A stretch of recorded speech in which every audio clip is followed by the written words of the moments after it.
Hi everyone. आज का हमारा जो वीडियो है वो बहुत ही इंपॉर्टेंट टॉपिक के ऊपर है। वो है हमारा doctrine of retrospective and prospective operation of statute. यहाँ पर हम ऑपरेशन ऑफ स्टैट्यूट्स की बात करते हैं। ऑपरेशन ऑफ स्टैट्यूट्स का मतलब क्या है? जो भी स्टैट्यूट्स हैं उसका जो ऑपरेशन है वो किस वे में होगा, रेट्रोस्पेक्टिव वे में होगा या प्रोस्पेक्टिव वे में होगा। और मैं आपको पहले इनका मीनिंग समझाती हूँ कि रेट्रोस्पेक्टिव का मतलब क्या होता है और प्रोस्पेक्टिव का मतलब क्या होता है। अगर मैं बोलती हूँ रेट्रोस्पेक्टिव, तो रेट्रोस्पेक्टिव का मतलब होता है कोई ऐसा स्टैट्यूट, कोई ऐसा लॉ जो प्रीवियस चीज टाइम से एग्जिस्ट होके आएगा। मतलब लॉ आज बना है मगर वो एग्जिस्ट, मतलब वो इम्प्लाई होगा पहले की चीजों पे भी। एग्जाम्पल दूंगी तो आपको और अच्छे से क्लियर हो जाएगा।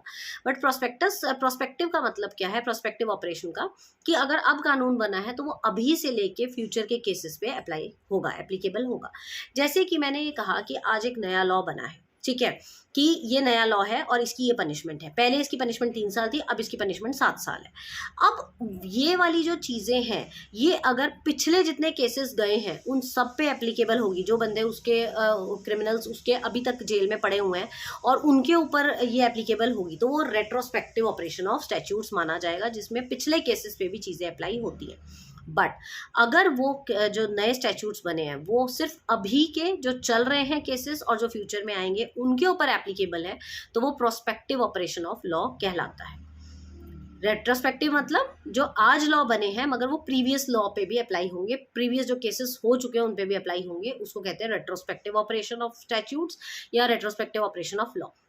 मगर प्रोस्पेक्टिव क्या होते हैं? जो आज कानून बने हैं वो आज से आगे तक जो भी बनेंगे उनके ऊपर एप्लीकेबल होंगे।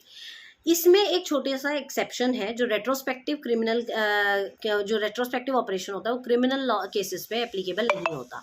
ऐसा नहीं होता कि किसी ने पहले मर्डर किया था, उसको पनिशमेंट हो चुकी है, सब कुछ हो चुका है और अब उस मर्डर का जो कुछ लॉ बदल गए, कुछ चेंजेस हो गए तो अब उसको दोबारा से बुलाया जाएगा, केसेस दोबारा होंगे, ऐसा कुछ नहीं होने वाला। तो क्रिमिनल केसेस के अंदर ये चीज़ें ज़्यादातर एप्लीकेबल नहीं होती। बट हाँ, इसमें एक छोटा सा एक्सेप्शन है। अगर वो जो क्रिमिनल जेल में बैठा हुआ है उसको अगर इसकी हेल्प लेनी है, नए लॉ की हेल्प लेनी है, तो वो एक प्ली डाल सकता है। वो कोर्ट देखेगी कि उसको वो ग्रांट देना है या नहीं देना। बट रेट्रोस्पेक्टिव क्रिमिनल केसेस में या क्राइम्स में नहीं एप्लीकेबल होगा, ठीक है। और इसके अलावा जो केस जो पूरे नहीं हुए हैं, जो अभी चल रहे हैं, उन पे लागू होगा ये। बट प्रोस्पेक्टिव जो होता है, प्रोस्पेक्टिव ऑपरेशन ऑफ लॉ, वो सिर्फ जजमेंट एक बार हो चुकी है, it will not change any previous judgment. वो आज जो होने वाली है और आगे जो होंगी उसी के ऊपर एप्लीकेबल होगा। दैट इज आपका प्रोस्पेक्टिव ऑपरेशन ऑफ स्टैट्यूट्स। तो उम्मीद है आपको समझ आ गया होगा doctrine of operation of statutes का, कि there are two types of operations. One is retrospective operation, another is prospective operation.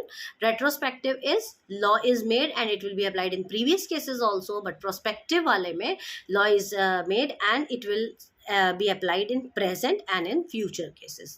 So this is the operation of statutes. Thank you.